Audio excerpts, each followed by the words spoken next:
Hey everybody, welcome back to another video. My name is Zach Hampson and you're about to watch my in-depth painting tutorial of this Beaugareau study.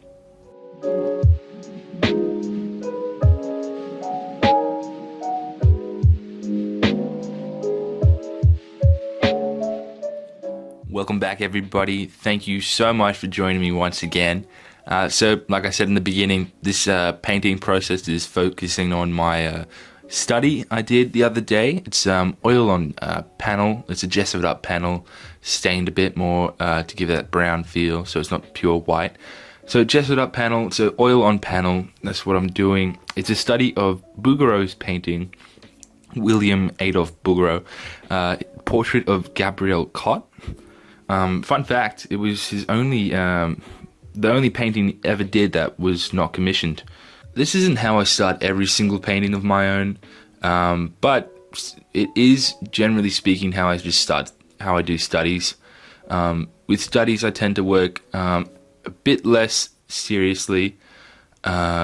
Seriously being that I don't go really in depth with my drawings, well, my underdrawings. Usually, I'd start a portrait painting with a underdrawing, maybe a couple of study drawings, maybe a couple of composition drawings, really work out what I want to do with the portrait, or how I want to place them, or if I have a model, that changes everything as well. Like I'll sit with the model, but since it's just a study of the painting, all I wanted to get out of this whole painting process was to just use glazes, because I've never used glazing as a technique in portraiture before. I have a little bit in landscapes, but never in portraiture. So, and I know that Beaugareau uses a lot of glazing techniques in his paintings. So I was like, I'm gonna go paint a Beaugareau, and I'm gonna go study a Beaugareau and use a bunch of glazing techniques that I would assume that I know that he uses. Yeah, so you can see that I've got the whole gist of the drawing up and on the panel there. You can see me just putting in the stain of the black, the initial stain of what's going to be a black background into the behind the head there. Gives me I like to work furthest thing away to closest. If you've watched any of my other painting videos, you already know this. But yeah, I generally, even in portraiture, I like to work furthest away to closest to me. So working that background after I got a really strong sketch in of everything I need to know of a sketch.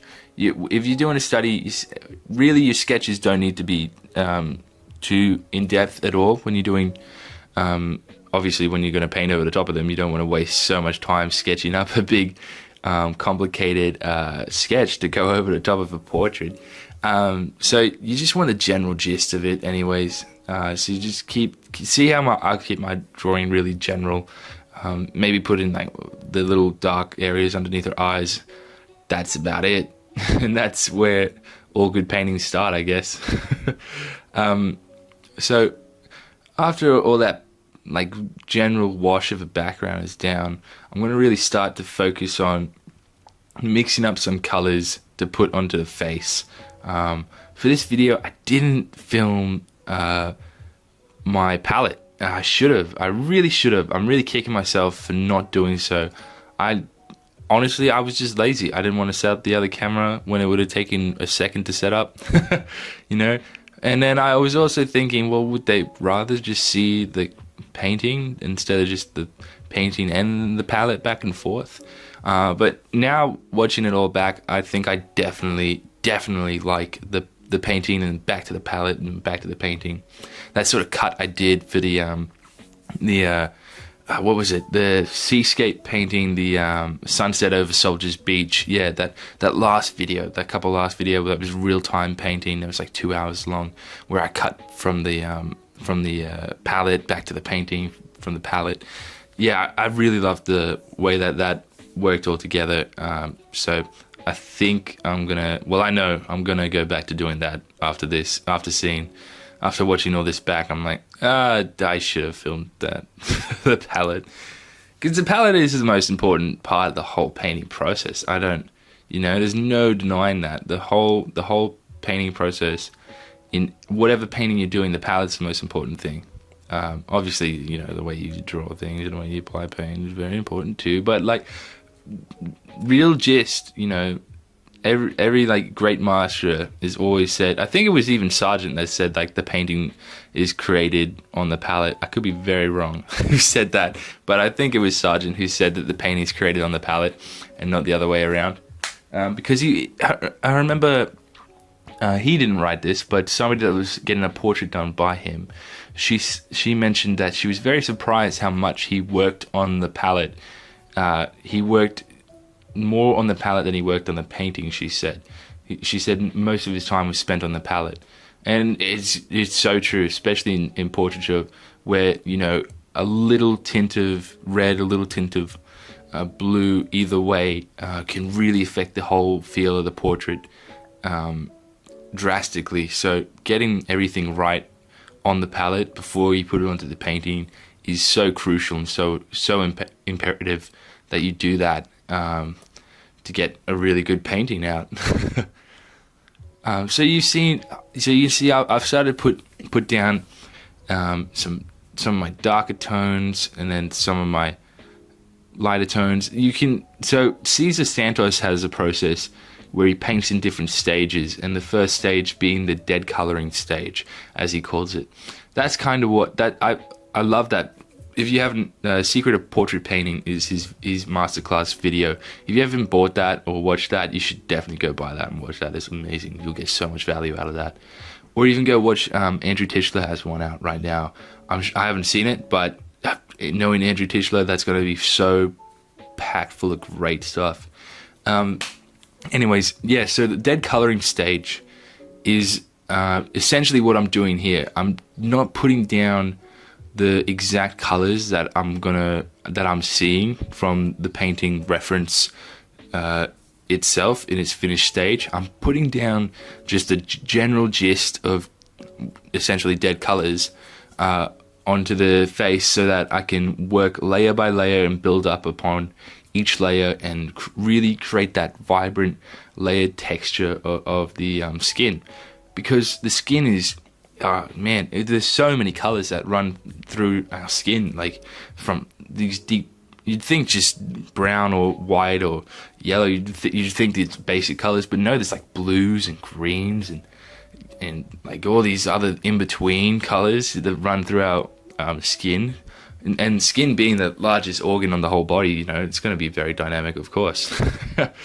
But yeah, so the general gist of this first stage of the painting is just dead coloring stage, getting everything that I need to get down so that I can work upon it on the next layers down in this stage, so that I can just start building. So these are really the foundation blocks of the whole painting and what I'm going to build the painting on top of. And so getting down the right, what's the word? So getting down the right proportions, getting down the right values is really important in this stage. This stage is a really relaxed stage where you can change a lot of things, let things move things, change things, you know, in this stage really easily, more so than what you would in the next coming stages. But yeah, that's the whole idea of this whole process, getting everything down, changing what needs to be changed, and then moving on to the next layers. So painting in this process does require you to let the paint dry before you move on to the next layer. And so the painting will happen in stages and different sittings. I think all up this painting took 3 or 2 sittings. No, 3 or 2 sittings because it was this stage, and then the next stage I really built upon that heaps. Yeah, and then the third stage I did all the glazing. Yeah, I think that's how it all went. So yeah, the whole thing took about 3 sittings, approximately. How long was it? About 8 to 10 hours each. So 8 to 10 hours all up. 8 to 10 hours all up. So not a long painting at all. And you don't want your studies to be long and monotonous at all. You pour as much as you should into it, as you feel you should. But don't don't really treat it as if you're about to sell it for $1 trillion, which you might be able to pull that off. That'd be incredible. Hit me up if you do. But what you really want to look for in a study is just really understanding the way that the painter you're studying or the subject you're studying, how it moves or how they painted, and really emulating that into your own style and understanding the way that they operated inside the bounds of a painting. Crazy how many ways, like Sargent would say, why paint something in 7 strokes when you can paint it in 1 stroke, whereas Beaugareau might not have the same mentality and might, like to stretch that and paint the 7 strokes, So do a bit of research, do a bit of background on each painter that you're going to paint, and then go from there. I think is always the best option to do.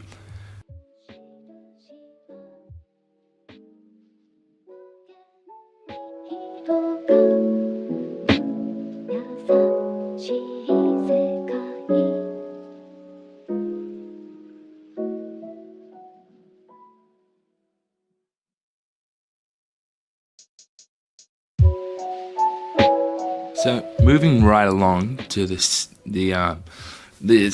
I guess the first painting stage, you would call it, just oiling out the canvas there, so that I can get to see the colors, how they really look. Once they're dried out a bit, they kind of lose their vibrancy, and you don't really see what they actually look like as you would when you put varnish over the top of it at the end. So a good way to counteract that is just oiling out. Put a little bit of oil on the what I did, a little bit of a sponge, and then oil it out, and so you just got this nice slick surface, and it works well to paint over the top of as well. Helps you apply paint over the top heaps actually. At this stage, I'm not too sure if I'm going to cover the entire background black or just stylize maybe a bit of it, leave it there, touch it up a bit more. Yeah, I'm not too sure at this stage, but later on I do. So later on I do leave it as stylized. Spoiler, but yeah, that's what happens. So this stage, I'm gonna gear myself more towards the colors I'm seeing in the painting itself. Not exactly yet, because I'm going to build up towards it. I'm still working a bit warmer than what I'm actually seeing. I'm still in this stage, still playing around with the form and how that's looking, changing up a little bit of the form, because coming back from letting the painting dry overnight or something and seeing it the next day really helps your eyes see what's wrong with the painting. Coming in to look at a painting with fresh eyes really helps the way that you approach painting a lot, and the way that you deal with your painting.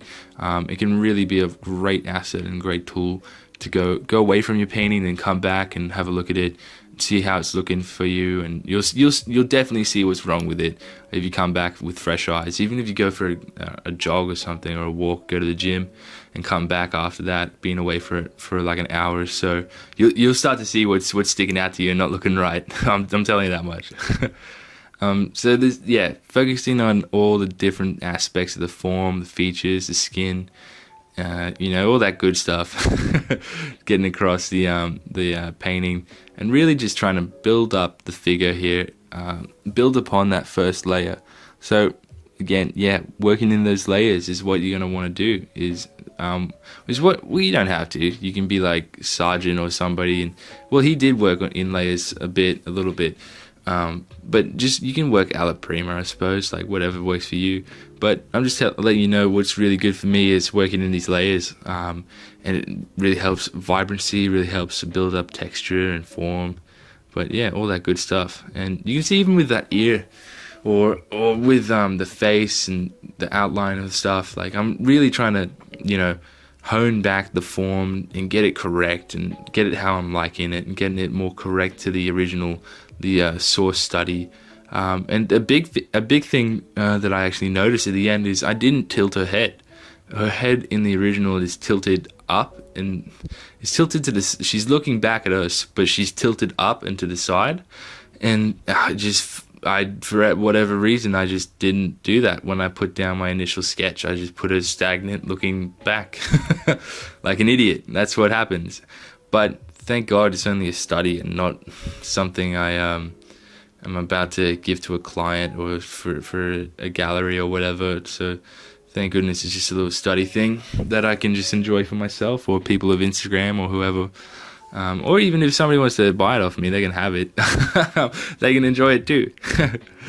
So don't put too much stress on yourself. If at the end of the painting you realize something major and you're like, if it's a study, it's a study, it's a study. You know what I mean? So just enjoy the process, enjoy the learning, and don't be so critical on yourself. Be critical on yourself when you got a major painting to do and major clients to meet, deadlines and stuff. You can be critical there and hate your own guts and stuff. I'm just kidding. Don't do that. But there's a time and a place, and definitely being in this study mindset is not the time or the place to be super highly critical of your work. You really want to use this time to benefit yourself and really benefit your painting life in general. You want to improve on your paintings, and studies is how you do it. And so just being pissed off at yourself the whole time isn't going to help yourself. So be proactive in your thinking and really start to think about, okay, what are these lessons I'm learning? What am I fixing? What am I changing? Oh, that's something cool I just learned by doing that section of this painting. How can I implement that into my own paintings, to my own practice? Stuff like that is what you really should be thinking about when you're doing studies.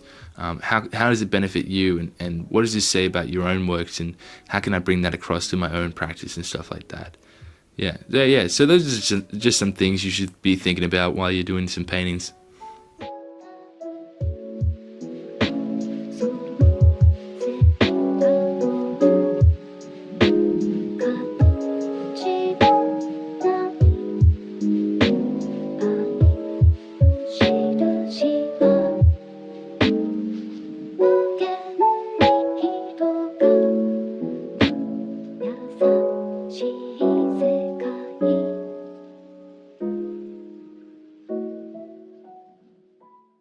So now you can see me start to work with some smaller brushes here, going in a bit more finer, a bit more controlled. I tend to say more so than finer, especially at this point. Yeah, so generally speaking, I'll work biggest brushes to smaller brushes. So large, long flats to small rounds, pretty much is the essential idea. And so you can see me going in here, trying to get some more details popping, a bit more variation in skin, the way I brush handle, trying to get that a bit more even as well across the board there as well. It's going to help me out in the long run when I'm working on top of that.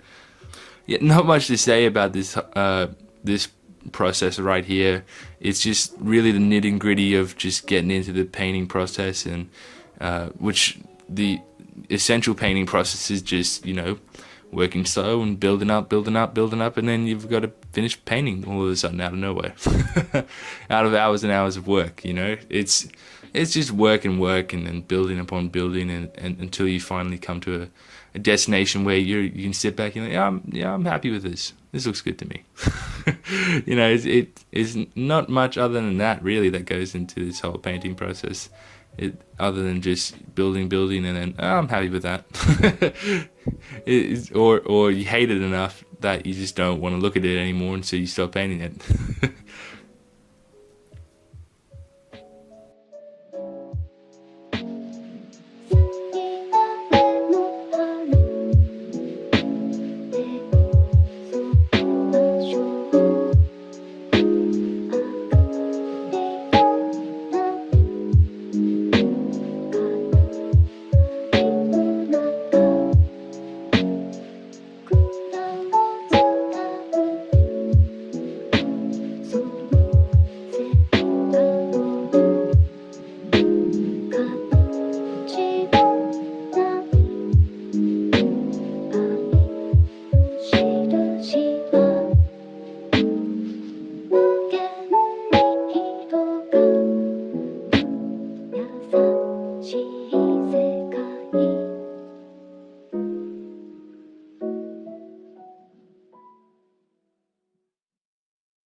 So moving right along, coming into the area of her dress, working on that fabric area. Fabric is always a big thing for people. People always, you know, it's one of those things people seem to struggle with. So that, I mean, so I've been told, you know, when I was learning to paint and stuff, it was a big challenge as well for me. Remembering back on that, it was just, there's lots of things going on, and because there's so much going on, you can get a bit overwhelmed and forget the whole idea of painting is breaking things down to its simplest form and then building it back up again. And so as long as you remember that key principle, anything is really easy to paint in the general sense, you know. So fabric's no different. You can see me breaking down everything into its darkest shadows, outlines, and areas, and mapping out where things are going, where things are supposed to be, and then just working from there. You know, it's that simple, really. You don't need to overcomplicate it, overdo anything. You don't really need to overthink it or anything like that. You just think about, okay, where's everything going? What is that? What's that? You know, even get out a scrap piece of paper and really look at what you're looking at, like the fabric or whatever it is, and map out exactly what you see into basic shapes, and just put them down onto a paper, look at that, and then bring that over to the painting area and just map out those basic shapes onto the painting itself, you know, or just do it all on the painting, like I'm doing here. You know, it's not that big of a deal. You don't need to really put too much weight into it more than any other area of the painting. If you look at a lot of old classical paintings, or just masterwork paintings, if you look at their fabric, you'll see that a lot of it's really simple when you get real close to it. You know, you'll see that a lot of the fabric is just really simple, really just simply constructed, simply designed, with a lot of large brush strokes and a lot of quick dashes. So you don't really need to put too much crazy emphasis onto the fabric and have it be this big thing that you need to work and work and work. It doesn't at all. Nothing in a painting at all has to be that way. You can describe a face with like one or two brush marks, and people will be like, "Oh, that's a face. I see a face there." You know, the imagination of a human being fills in a lot of the blanks. If you let it fill in the blanks, like all the time, it'll do it for you. And so with fabrics, another key thing to remember is to just let your audience fill in the blanks of the fabric piece. Don't have to feel like you have to hold their hand through the whole painting. Let the fabric be a nice complementary piece to the main part of the painting. You don't want to overwork it so much that it takes away from the main painting. Just work it enough that it just complements the painting. You know, just fill it out, lights, darks, and then add those nice little fine detail dashes and dots on top of it. If you go look at people like Sargent, or even Beaugareau, if you go look at the original painting, you'll see that if you zoom right into it, you'll see that the fabric isn't meticulously handled. It's not at all. It's just a series of black and white and little dots and dashes of highlights, really, the in between. It's nothing super complicated at all. And so you don't need to get too worked up about it. It's nothing that you can't handle, that's for sure, if you just trust me. I'm telling you the truth. It's nothing that you can't handle. It's super easy if you just work it through process by process, simple shapes to more complicated shapes, and just build it up lightest from dark to light, and you know, keep it fluid, keep it fabric like. Keep yourself in that mindset of what is the subject that I'm painting and what does that feel like. And then you can't really go wrong from those couple of points, really. I mean, there's way more in-depth videos about fabric, and I feel like I might be able to make a video of that, but I don't know. Let me know what you think.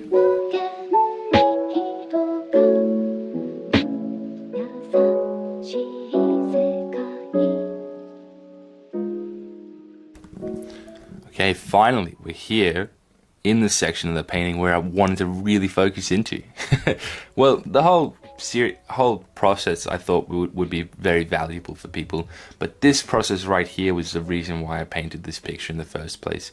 The process here is just the process of glazing. And so glazing is a technique that a lot of traditional painters have used for ever since it was invented. Beaugareau himself used it all the time in pretty much all of his paintings, and utilized it to a masterful effect. So glazing is, you can think about it as a wash, really, over the top of your already painted surface. Now you're gonna need to wait for your painting to dry, like I did. I left it for a day and I let it completely dry out and to the touch, and just let your painting dry out and come back in over the top of that with the glaze. Then that way it's not affecting the way that the oil paint dries or anything like that, and you don't want to create cracks in the future, which you can if you just rush in with it. So the glazing technique is, like I said, is just a wash, really, and you can see the way that I'm just dashing on some of those bits of seeming paint.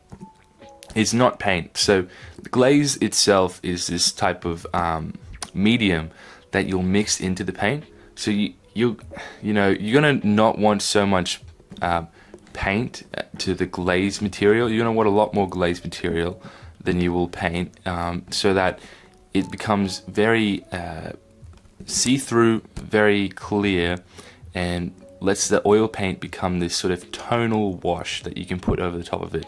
So the way I'm doing this is that I'm putting down in certain areas the type of wash that I'd like to apply over the top of the painting, and I'm doing this type of wash as more closely to what I'm seeing from the original painting. I'm doing it more closely to the exact colors, doing it more closely to the exact tones that I'm seeing in the original painting, more so than I was in other processes prior to this. And so doing the wash, you can get so many different variants and beautiful strokes and beautiful little transitions between each color and each tone that it's really hard to replicate that in just painting oil paint just by itself.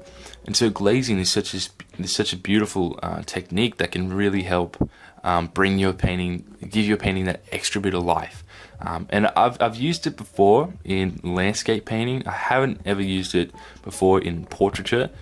So this whole experience was really good for me because I was learning something new while we were going.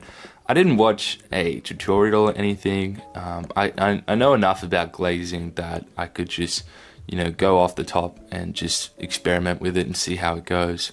And so the way I approached it was I just put down certain areas where that glaze was going to go, and then I came back in with a filbert brush or a light bristled sort of brush, and then sort of brushed it back into the painting. And so it's not a heavy amount of glaze, but it's enough that I get enough of that tonality through the painting after enough washes of the glaze, after a couple of strokes here and there. And what's really cool is the way that the glaze works with each other. And it's not so, what would be the word? It's not as heavy-handed as, say, a light bit of oil paint or a dark bit of oil paint is. The way that it works together is just so seamlessly, and you can work it with one another through the darks to the lights really, really well, and get this really nice, smooth, brushworked texture onto your, especially in portraiture, onto your canvas, and it feels and looks awesome. I think that it came out really, really well at the end of this whole process, and I thought I was really stoked with the way it is, and I'm probably going to be using it in the future going forward for sure in my portraiture. I don't know if I'll do it like I am now, doing the putting it down and then lightly blending it into the painting.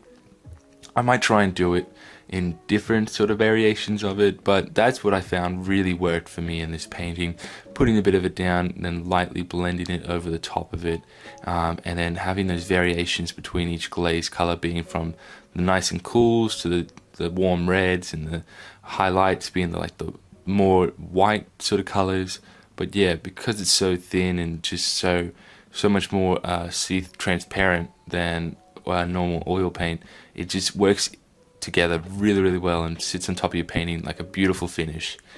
So if you've never done glazing or anything before, I really recommend picking up some glaze and just using a little bit of oil paint to so probably 1 part oil paint to 10 part glaze.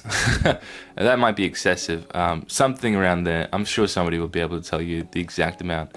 I can't remember what mine was. It was something like that. But that's to give you an idea. You don't want a lot of oil paint for the glaze medium. You want that glaze to really pull the oil paint over the top and give this nice wash over the top of it. Can you do that with linseed oil or mineral spirits? You can, but not really. The way that a glazing medium works is very different to the way those mediums will work. It sits on top of it a lot more, and it's able to work itself into the paint way easier than, you know, linseed oil or mineral spirits would be able to do.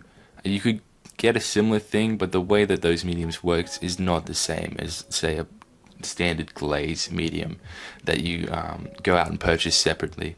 I'm using Langridge oil glaze. It's a company here in Australia that makes a whole range of different art materials, and so that's the glaze I'm using for this. It's got a real strong smell, so probably have your windows and your fans and your door open when you're using this. It's really potent, and gets up your nostril. I don't think it's dangerous, but always best to have a fan, windows open, strong airflow through your studio when you're using materials like this. You want to be healthy and you want your painting to look its best, but you don't want to jeopardize your health in the meantime while you work on your painting. So don't do that, and just keep that airflow nice and open and free. But other than that, this is pretty much the whole process of how I got to the finished product of this painting. I really hope you all enjoyed this painting process. I really hope you all got a lot of value from this painting and my painting process. I'm trying out new things, playing music behind my voice a little bit, you know, playing like kind of real time, a bit more sped up by like 300%, because if I played real time, we'd be here for hours and hours, and I want you to get the most value out of this as possible. And because it was such a long painting, I opted to just speed it up and then really ramp up the speed in between talking points. I thought you get to see the whole process in a much more broader sense, in a much more valuable sense, with my talking and then seeing it come together in a sped up form as well on top of that. But let me know what you thought, and I'm so keen for feedback, you know, to see what people like more, see what people like less, and be really valuable to me to hear that.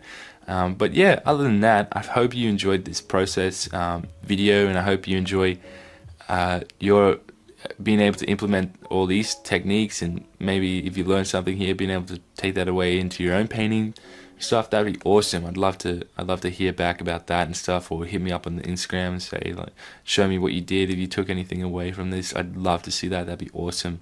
Other than that, I'm just gonna speed it up and then play the finished product at the very end here, so you get to see the finished painting in its entirety on display at the end of this video. But other than that, I'll see you in the ending outro.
you so much for watching. I really appreciate it. Unfortunately, I did have to re-upload this video. Somebody copyright striked it, and they didn't even own the music, but they just did it. That's how YouTube works, but it's okay. I'm using different music this time. Hopefully, you know, you'll see it, give it a like still. That would be really great. I really appreciate it. Anyways, let me know what you thought about the whole video in the comments below. I'd really love to read that feedback, and if you haven't liked this video yet, please go do so. And if you haven't subscribed to my channel, please do so if you like this video and want to see more. It would really help out my channel in its growth and being able to show to more and more people. That'd be awesome. Thank you so much, and I'll see you in the next episode.